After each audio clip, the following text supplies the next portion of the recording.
Alors, l'oscillateur harmonique, c'est un truc dont on connaît la réponse.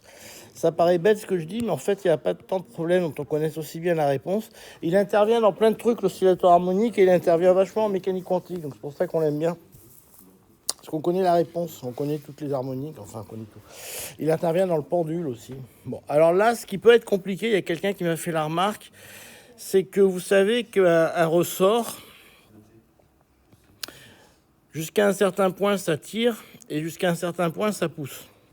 Et ce qu'on aurait pu imaginer si on fait les trucs n'importe comment, c'est que vous ayez une période où les deux tirent ou une période où les deux poussent, selon comment on aurait foutu le truc. Ça aurait été très merdique. Donc ce qu'il a fait, c'est qu'il vous donne un système où, au repos, les deux ressorts sont exactement au repos. Ce qui fait que quand on le déplace, et on a toujours un qui tire, un qui pousse. Et de l'autre côté, un qui tire, un qui pousse. Il n'y a jamais le cas où les deux poussent. Ce qui aurait pu arriver si on avait mis notre ressort n'importe comment. D'accord ? Mais si on met le ressort n'importe comment, ça devient extrêmement compliqué. Donc là, on se met en 0 et on met l'axe X comme ça. Et là, on va arriver à des choses très très simples quand on va corriger le problème.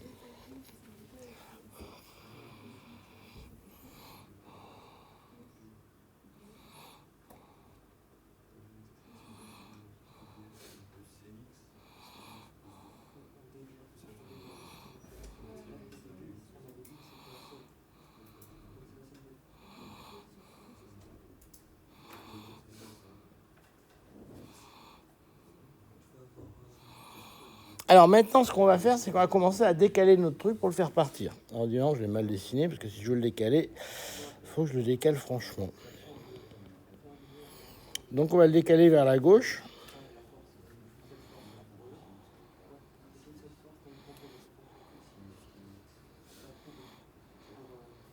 Donc mon 0 est toujours là. Je le décale d'une quantité L. Ok ?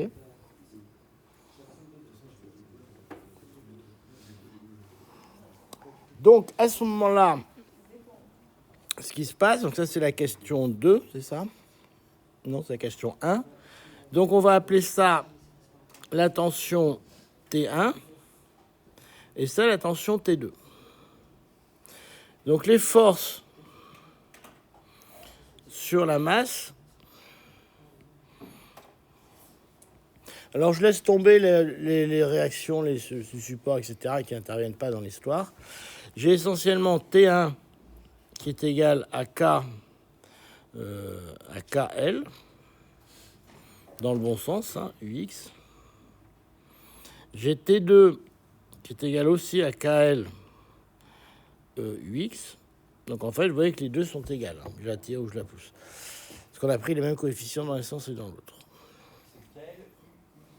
Ouais, j'ai mis un petit UX comme ça, là, pour faire... C'est un vecteur unitaire dans le sens de UX.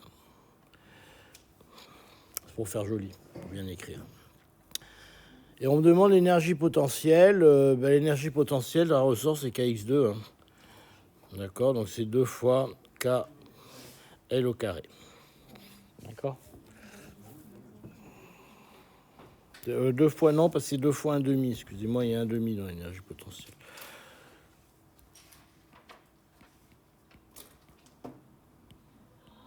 Voilà, c'est ça qu'il vous demandait.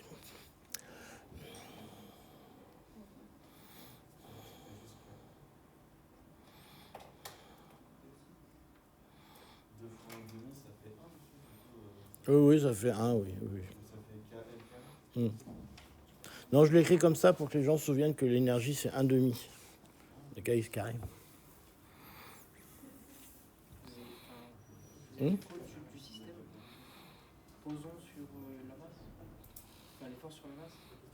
Force sur la masse. Ouais, l'énergie, c'est pas une force. Hein, J'étais un peu bête, moi je pouvais utiliser R et P, mais c'est sûr que ça ne servait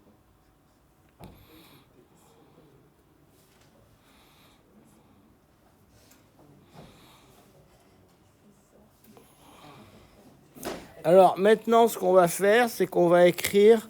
Alors la question 3, 2, c'est la relation fondamentale de la dynamique.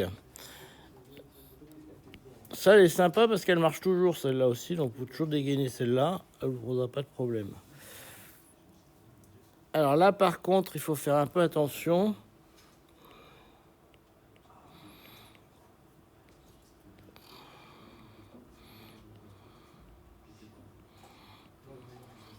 Au signe de ce merdier.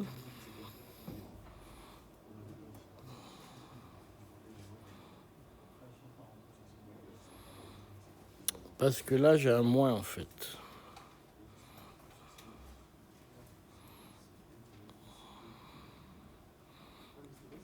Deux KL ici.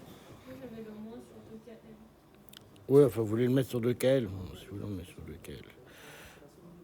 Mais à l'instant t égale 0, enfin, au début, à l'initiale, on le pose au L, au moins L.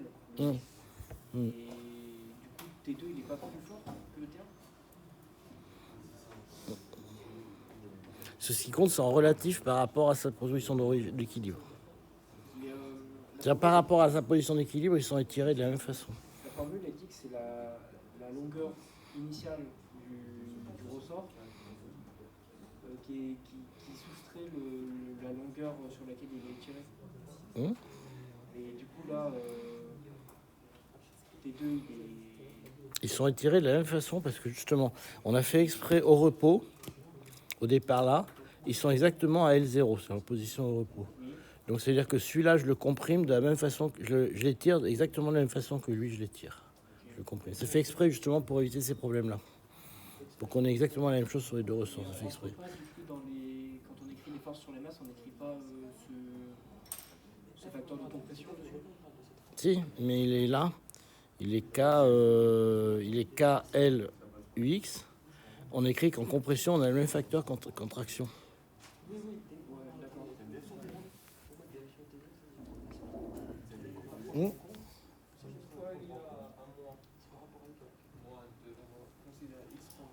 Alors, pourquoi il y a un moins? C'est parce que... alors, la force est forcément opposée à l'accélération parce qu'elle freine, en fait. Dans tous les cas, vous avez l'accélération qui est comme ça et les ressorts freinent l'accélération.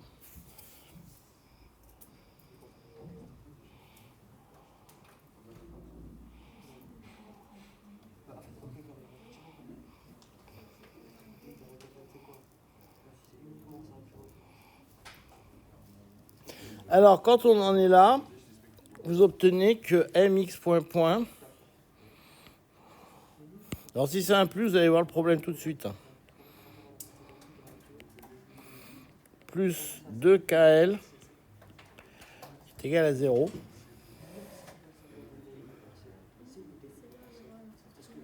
Mais vous apercevez que L, c'est aussi X. D'accord? Ce qui vous entraîne à l'équation suivante. Mx point plus 2KL, 2KX est égal à 0. Ce qui entraîne à x point plus 2K sur M x est égal à 0. Et là, vous avez l'équation typique de l'oscillateur harmonique.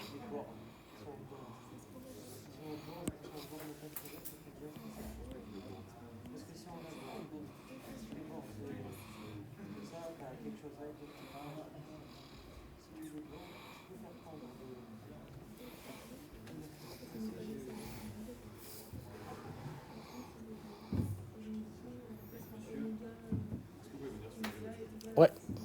J'attends juste, je finis la question 2 et après j'arrive.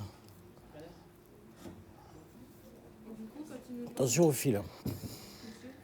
Quand il nous demande de remplacer par oméga carré, ça veut dire que oméga... Justement, je viens à cette question. Mais aussi, c'est pas moins 2kx, parce qu'on dit que x est égal à moins L. Alors justement, on va voir cette question aussi. Dans la solution, on va voir. Alors, vous verrez pourquoi ça ne peut pas être ça. Vous avez marqué x plus 2xl égale 0 avec L égale à x. Mais L, s'il est égal à L une fois par période, et il est égal à moins L, il fait moins L, moins L, mais il n'est pas du tout égal à L. Non, mais x, ce que je veux dire, c'est que c'est un déplacement au départ. Ouais. Mais on peut le mettre égal à x, il vaut n'importe quoi.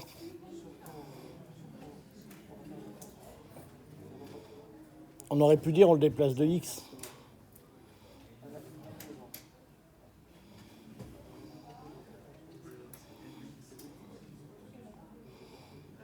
L, c'est un point particulier, mais il n'intervient pas dans la suite que ce soit L. Que ce soit L ou X, c'est pareil.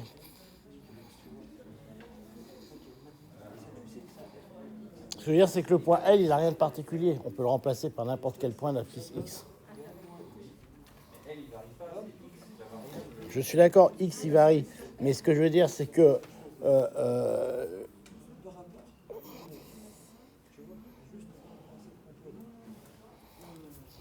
comment vous dire?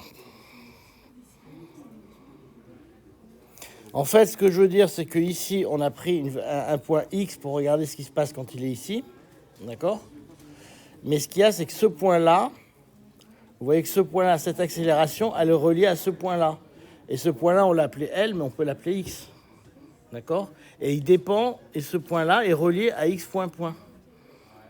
D'accord? Mais si je change L, je change X point aussi. D'accord? D'accord? Donc je ne peux pas laisser L ici, il faut que je le transforme en X. Sinon, mon équation, elle ne marche pas. Cette équation, elle marche que pour le point L, si vous voulez. Là, j'aurais dû marquer un X petit L, si vous voulez. Vous voyez ce que je veux dire?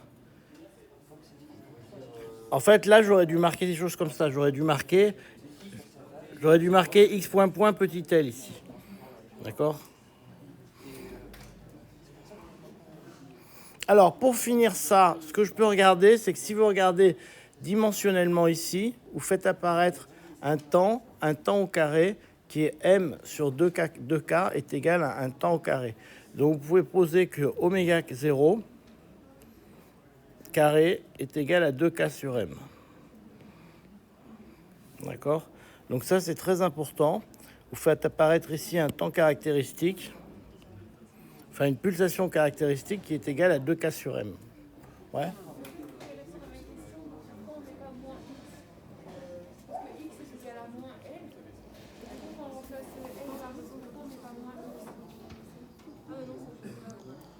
Pourquoi on met pas moins x? Parce qu'au départ, vous avez moins L. Hein. Vous reculez, vous avez ici moins L. Là, si vous voulez, donc moins L, c'est moins x. Là, vous l'avez reculé de moins L, votre truc. Hein. Donc moins L, c'est moins x. Donc vous gardez L égale x. Ça, c'est pas un souci. Donc là, vous remplacez L par x, ça, c'est pas un problème. Alors, je voudrais apporter votre attention sur quelque chose de très important.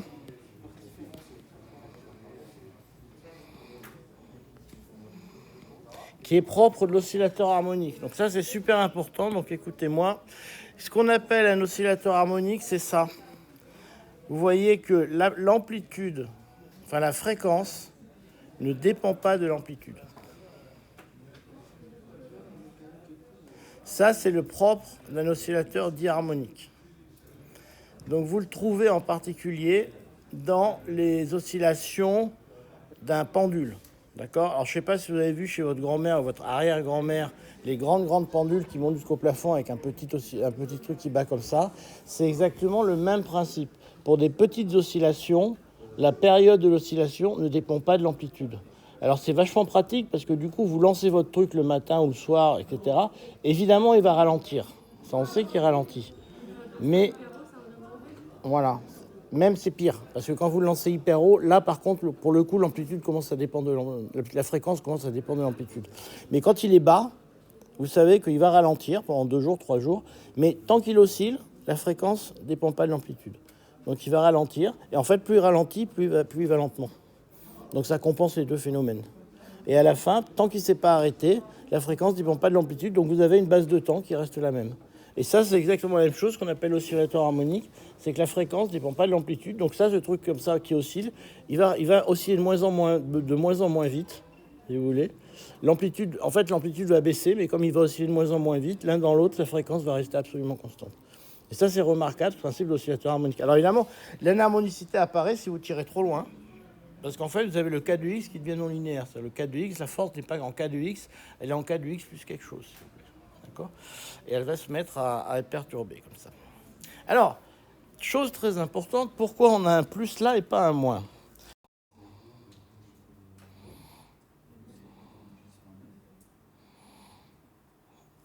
X point, c'est oméga 0. Merdons quand même. Pas dur à trouver, je vais vous montrer. La solution de ce truc-là, on a x point point plus oméga 0 carré x est égal à 0. Est-ce que quelqu'un voit immédiatement la solution de cette bête-là?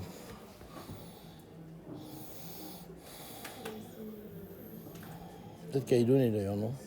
La solution x, c'est a fois exponentielle de pt, et après on résout et on trouve a et p. C'est ce qu'on a fait dans le cours. Alors, là, vous commettez une erreur très classique.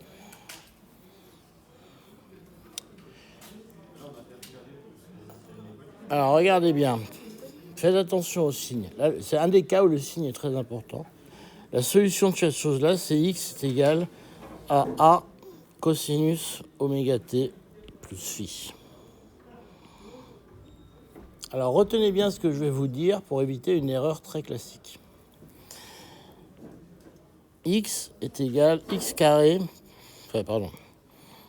x point point est égal à moins x, d'accord? Quand vous dérivez deux fois un sinus, la première fois vous obtenez un cosinus, d'accord? Bon, mais quand vous redérivez une deuxième fois, vous obtenez moins sinus, ok? Donc ici, quand vous dérivez deux fois, vous obtenez moins la fonction. Donc ça veut dire que la fonction x, c'est un cosinus ou un sinus. D'accord? Par contre, quand vous avez x point point qui est égal à plus x, là, ça ne marcherait pas parce que quand je fais une fonction sinus, je la dérive deux fois, j'obtiens forcément un signe opposé. Par contre, si j'ai l'exponentielle, quand je la dérive, j'ai l'exponentielle de x, et quand je la dérive, j'ai toujours exponentielle de x. Donc ça veut dire que la solution, c'est x est égal à exponentielle de x. Ok? Donc très important, vous regardez le signe ici. Si c'est un moins, c'est un truc exponentiel. Oscillant. Si c'est un plus, c'est un truc exponentiel. Autrement dit, ne me racontez pas des bêtises. Quand vous voyez une équation comme ça, d'accord? Ou alors vous la voyez dans le signe, hein, si vous voulez, dans le signe ici. Si vous aviez un signe moins ici, ça veut dire que x serait une exponentielle. C'est-à-dire, vous imaginez le truc, vous le lâchez, bing, il part là-bas. D'accord? Ça n'a pas beaucoup de sens. Donc au moins, alors vous pouvez toujours chercher le signe à la fin, c'est pour ça que les gens me disent est-ce que c'est un plus, est-ce que c'est un moins. Bon, moi je regarde à la fin, je sais que c'est un plus ou un moins. Si je trouve ici un moins, je sais que je me suis planté. Parce que le truc il oscille, il part pas comme une bête. D'accord? Donc je dois forcément trouver x machin. Alors ça veut dire, ou alors, il y a deux sens, hein, ou x point point plus x égale 0, hein, ça s'écrit différemment. Hein. Ça dépend comment vous l'écrivez. Hein. Ça, après, c'est à vous de voir. D'accord? Ça, c'est à vous de voir comment vous l'écrivez. Mais c'est très important de retenir ça. Et retenir ça, c'est pas dur. Vous vous souvenez, quand vous dérivez deux fois un sinus, il y a un moins qui apparaît.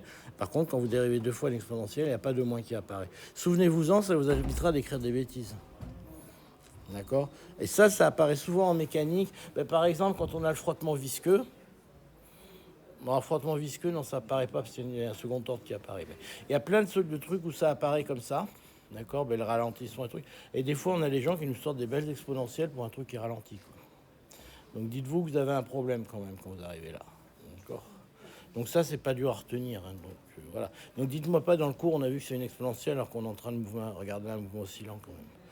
D'accord? Regardez votre bon sens, quoi. Je pense pas que c'était un mouvement oscillant quand vous avez vu une exponentielle. Ou alors il s'est quand même vraiment trompé, quelqu'un. Donc c'est un mouvement oscillant, ce truc-là, d'accord?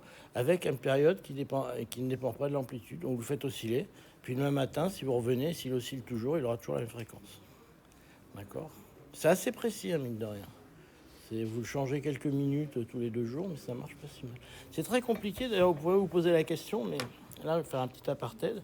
C'est extrêmement compliqué d'obtenir des systèmes mécaniques qui soient précis. C'est pour ça que les montres, s'il y en a qui collectionnent les montres parmi vous, ça coûte une véritable fortune, les montres mécaniques. C'est très compliqué de obtenir des montres mécaniques très précises. Et ça a été très longtemps extrêmement important pour un truc très particulier. À votre avis, avant, il y a longtemps, hein, je veux dire à l'époque de la Marine Royale, à votre avis, à quoi ça servait les montres? Pour savoir combien les bateaux se déplacent. Voilà, exactement. C'était extrêmement important parce que pour avoir la longitude, c'était pas très grave. Vous regardez le soleil et vous savez où vous étiez à peu près. Mais pour avoir la longitude, il fallait savoir l'heure qu'il était sur place, ça c'est pas dur, mais il fallait savoir l'heure qu'il était au point de départ. Et à ce moment-là, simplement en regardant le décalage horaire, vous saviez où vous étiez. D'accord. Le problème, c'est qu'il fallait une montre qui vous donne l'heure du point de départ de façon fiable et sans s'arrêter. Et ça, c'était pas évident. Vous n'avez pas le GPS. Et donc, c'était la reine d'Angleterre qui avait lancé un grand concours avec un prix extrêmement faramineux pour celui qui fabriquerait une montre, une horloge qui marcherait pendant X semaines sans s'arrêter de façon précise. Et je ne sais plus qui c'est qui avait eu le prix, mais il y avait un mec qui avait inventé ça. Et à l'époque, c'était extrêmement compliqué d'arriver à faire ça. Et les montres à quartz, c'est pas si vieux que ça, parce que ça date des années, je crois, des années 80 ou un truc comme ça, où on a généralisé les montres à quartz. Et les montres à quartz, par contre, c'est très facile parce que vous faites osciller un quartz. Donc un quartz, ça ressemble à un diapason, c'est un mini diapason. Vous avez vu les diapasons musicaux, c'est vraiment un mini diapason. Et dessus, vous mettez des trucs piézoélectriques, donc c'est des trucs qui se contractent quand vous mettez de la tension dessus. Et vous le mettez dans une boucle de contre-réaction d'un ampli-off, enfin, ça fait dans une boucle de contre-réaction, et vous l'excitez. Et quand vous l'excitez, mécaniquement, il va se mettre à sa fréquence de résonance, qui est à 37 kHz par convention. Enfin, on s'en fout, mais c'est décidé que 37 kHz. Donc il va se mettre à osciller à 37 kHz. C'est que tout le circuit électrique va se mettre à résonner à 37 kHz, et vous récupérez ça pour faire une base de temps. Et c'est incroyablement précis, ça. Pas incroyablement. Une montre à quartz, ça dérive d'une seconde tous les, je sais pas combien, mais c'est ultra précis, quoi. Puis après, vous avez des montres pour les GPS qui sont des montres atomiques, c'est encore plus précis. Donc, le problème de la mesure du temps, c'est un truc qui est pas simple. Et les bips de France Inter, c'est des bips très précis. Les bips de France Inter, c'est l'horloge atomique de Paris, qui vous les donne. Sur la fréquence de... Il y a une fréquence réservée pour donner l'heure. Alors, l'énergie mécanique peut se mettre sous la forme E égale mx point plus 1,5 de oméga k, et que sa valeur que l'on précisera est bien constante. Alors, cinquièmement, on va calculer l'énergie mécanique. Alors, je la calcule, mais vous me dites comment elle se calcule. Comment on va calculer l'énergie mécanique?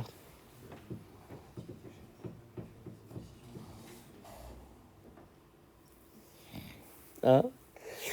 Dites-moi, vous qui avez les bonnes idées, comment je calcule l'énergie mécanique. Ah oui, c'est vous qui vivez à la fin du 6. Ah non, il y a quelqu'un qui m'a demandé une fin d'exercice la semaine dernière, je l'ai mis en ligne, la fin du 6. Le plus simple, ça serait de prendre le moment où le système n'est pas en mouvement. On le prend à moins L au départ, il n'y a pas d'énergie cinétique. Et du coup, l'énergie mécanique, c'est l'énergie potentielle. Et on a la formule d'énergie potentielle. Alors ça, c'est pas bête du tout. C'est pas bête du tout, sauf que ce qu'ils veulent nous montrer, c'est qu'elle se conserve. Là, vous partez du principe qu'elle se conserve. Mais c'est tout à fait intelligent ce que vous montrez. Effectivement, l'astuce, c'est pas bête de dire si ça se conserve, je prends le point où c'est le plus facile. Vous avez tout à fait raison. C'est la bonne réponse. Et pour montrer qu'elle se conserve, on va simplement sommer l'énergie cinétique, l'énergie potentielle. Mais effectivement, si on sait qu'elle se conserve, le plus malin, c'est de faire ce que vous dites, prendre le point où ça marche le mieux. Donc, on va faire ça.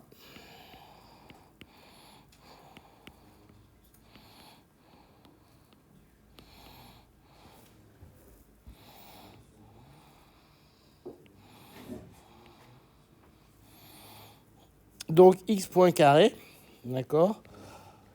Et l'énergie du ressort, on a dit que c'était un demi de k x carré. 1 fois 2. Donc, ça fait 1 seulement.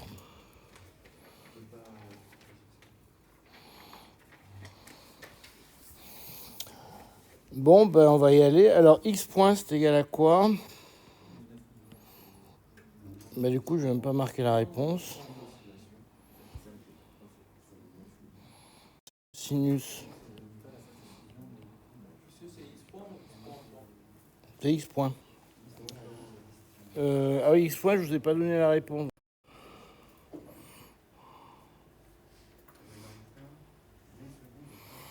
J'ai pas fini de donner la réponse pour x point parce que ici on l'a. Je vais vous donner la réponse.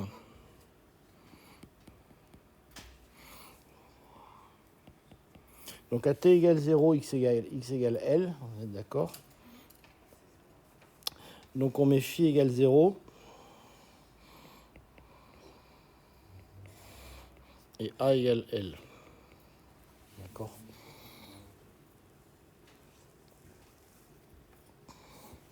Là, on a x point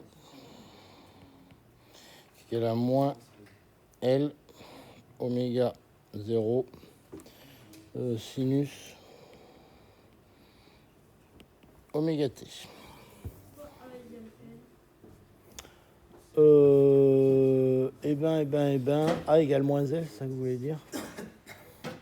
Ouais, c'est A égale moins L, d'abord vous avez raison. Alors comment on trouve ça? De la façon suivante, vous faites t égale 0, d'accord? Donc vous faites d'abord phi, vous allez le mettre à 0, ça c'est plus simple. Vous faites t égale 0 à t égale 0, cosinus de 0, ça fait 1. Donc vous trouvez ici x égale A. Et à t égale 0, le mobile il est en moins L. Donc vous trouvez A égale moins L. D'accord? Vous pouvez lire la dernière Là? Là, le x point? non, tout en bas à droite, de x point égale moins L oméga 0. Je vais vous l'écrire en grand.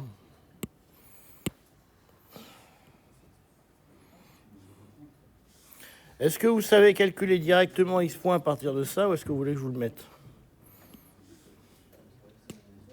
C'est bon, c'est clair ou c'est... C'est 1, 2, L, X point ou X point point? Là? Point ou point? Non, un demi de mx point carré, c'est la vitesse. Un demi de mv2. C'est un demi de mv2, ça. Et j'ai x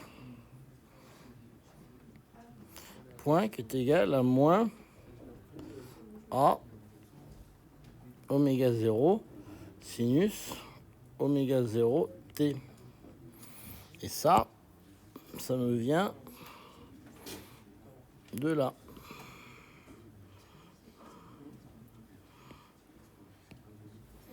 D'accord?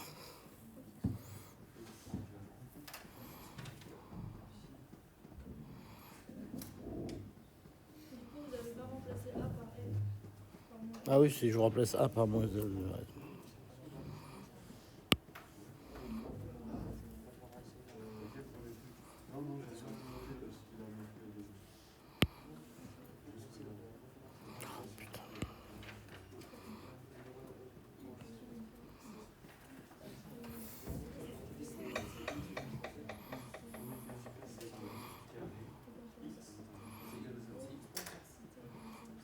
C'est bon?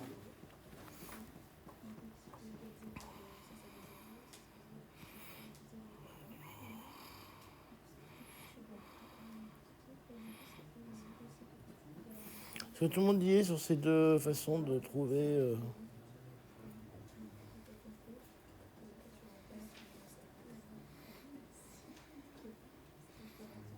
Alors maintenant, on remet tout ça ensemble.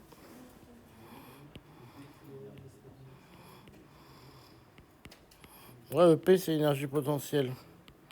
L'énergie potentielle, c'est kx carré dans un ressort. C'est L, c'est moins L, non, monsieur? Ouais, AX c'est X parce que ouais, A est égal à moins L au départ. Moins L oméga, c'est oméga T. Là-haut, vous voulez... c'est là-haut que vous êtes? Non, en dessous. Là? Bon, bref. C'est moins L, oméga 0, sinus oméga 0 T.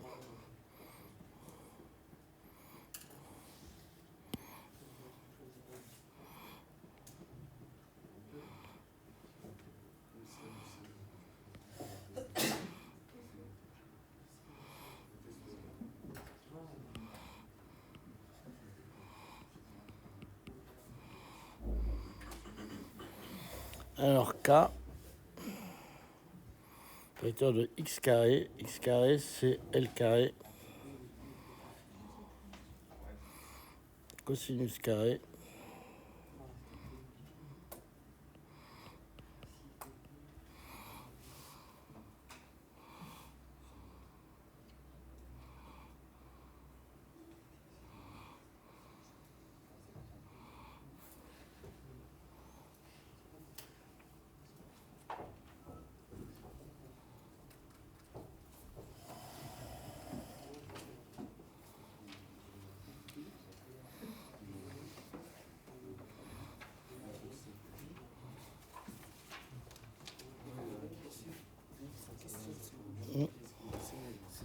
Voilà. Ici, on a le travail d'une force constante. Comment ça se passe de là à là, je comprends pas. L'intégrale d'une trajectoire curviligne de ds, c'est simplement ça vaut AB avec un vecteur. C'est une définition mathématique. Si vous voulez. C'est tout bêtement ça. Quoi.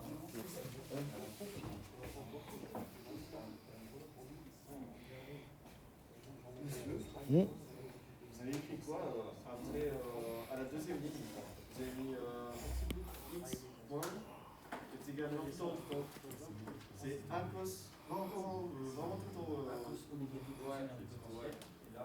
C'est le point quelque chose, point peu. Pour. Alors, vous voulez que je vous le réécrive complètement? Ouais, en fait, c'est le mot. C'est pour t égale 0, x égale L, et pour phi égale 0, ça vous fait a égale moins L.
J'ai oublié un M là. Moi,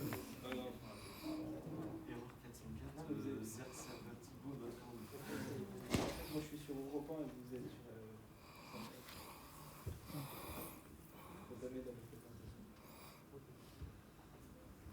J'ai un demi en trop et un quart en trop. Comment se fait-il?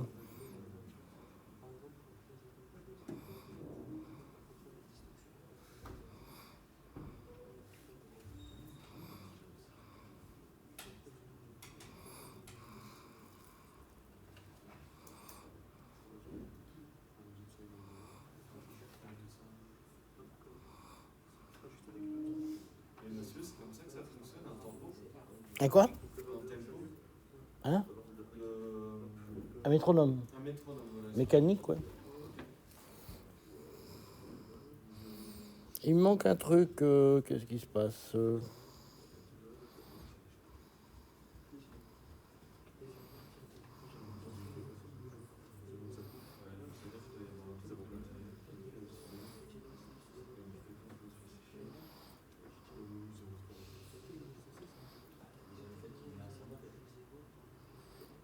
Il me manque un truc, ça se factorise pas là.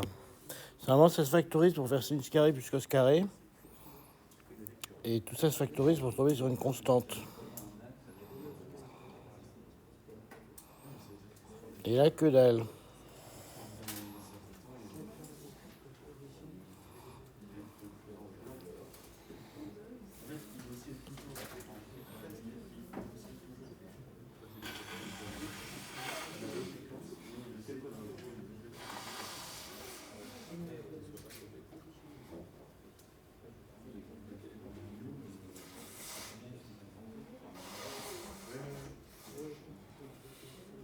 Bon, je vais finir ça, parce que je sais pas, j'ai un X qui manque, je vais le recalculer.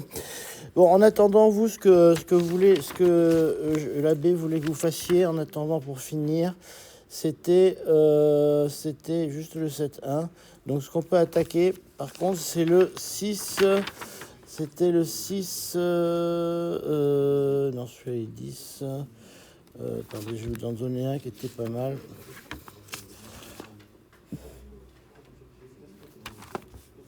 Lequel est bien. Je vais en donner un qui est marrant quand même.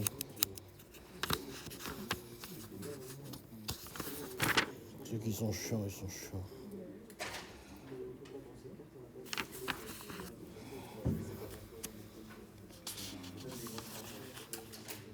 Le 7-2. Le 7-2, c'est le même avec un pendule vertical. Vous me faites le 7-2, pendant ce temps, je refais le calcul de celui-là parce qu'il y a un truc qui m'emmerde. Essayez de faire le 7-2, c'est le même que celui-là.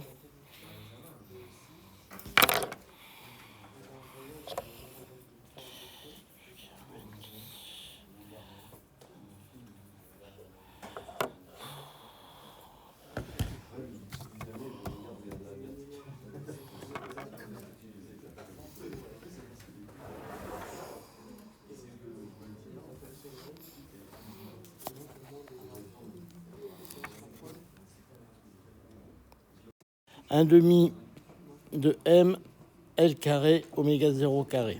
Et ça, c'est bien une constante. Donc vous arrivez bien à montrer que c'est constant. Vous fallait juste penser à ça, au fait que 2K sur m, c'est oméga 0 carré. Okay.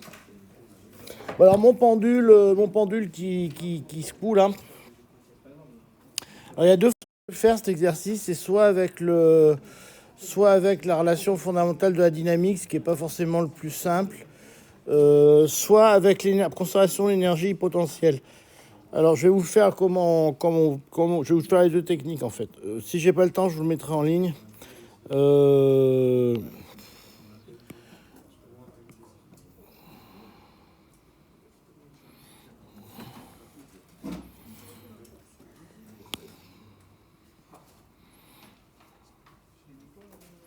Donc là, j'ai mon pendule.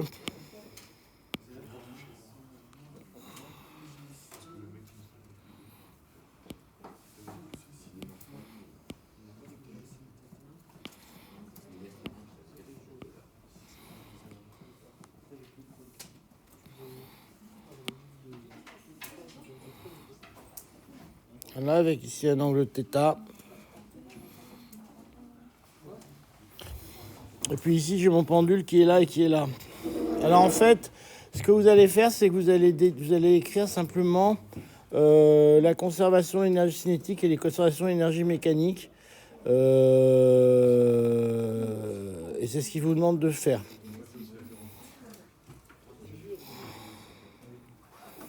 Donc le seul truc qui est un tout petit peu compliqué ici, c'est que vous avez un rayon R, vous avez ici un angle θ, et pour regarder l'énergie mécanique, l'énergie potentielle, il faut définir cette petite hauteur H. D'accord?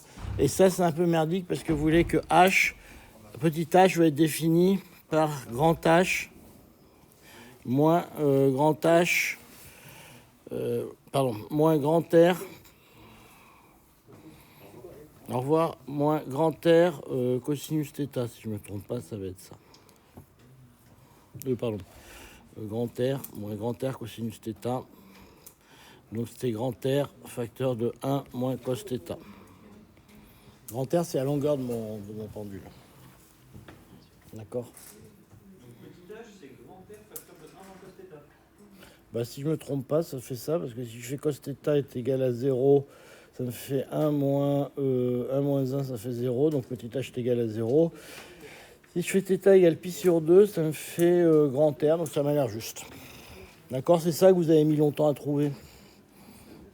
D'accord? À partir de là, vous avez la hauteur, vous avez l'énergie cinétique, donc vous pouvez écrire simplement que vous avez l'énergie mécanique qui est égale à 1 demi de m r θ point carré, d'accord. Ça c'est l'énergie cinétique, pardon.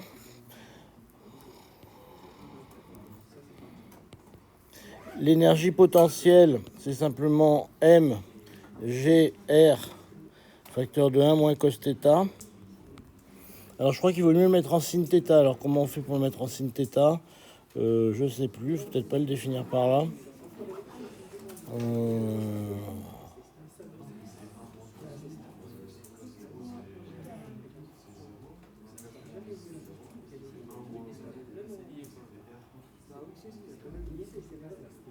Comment il l'a fait pour le mettre en sin θ?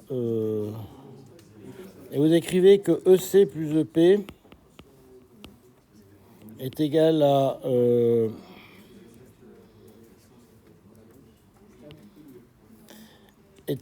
M R θ point carré plus M GR facteur de 1 moins cos θ, et ça c'est égal à une constante. D'accord?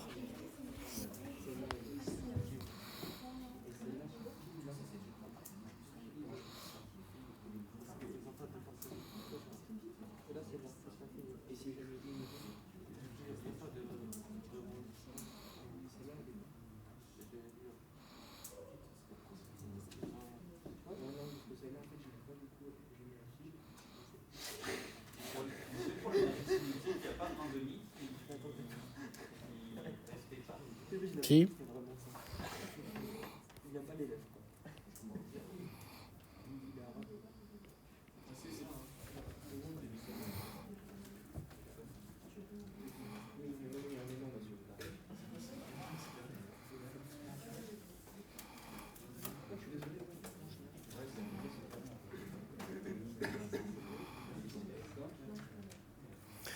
Alors si vous écrivez que ça c'est une constante, vous devez pouvoir le dériver, hein, je pense que c'est ça l'idée. Et une fois que vous l'avez dérivé, vous avez une équation différentielle en θ point point.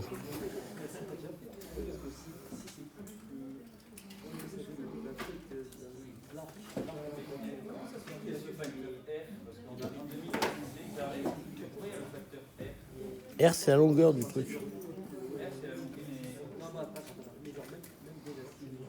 Mais la vitesse dépend de la longueur de mon pendule quand même.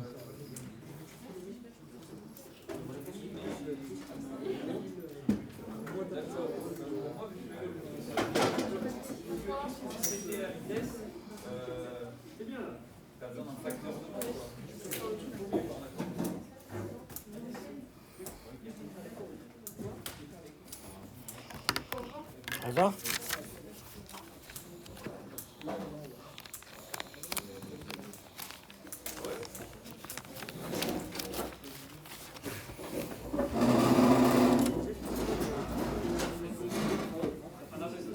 Ouais.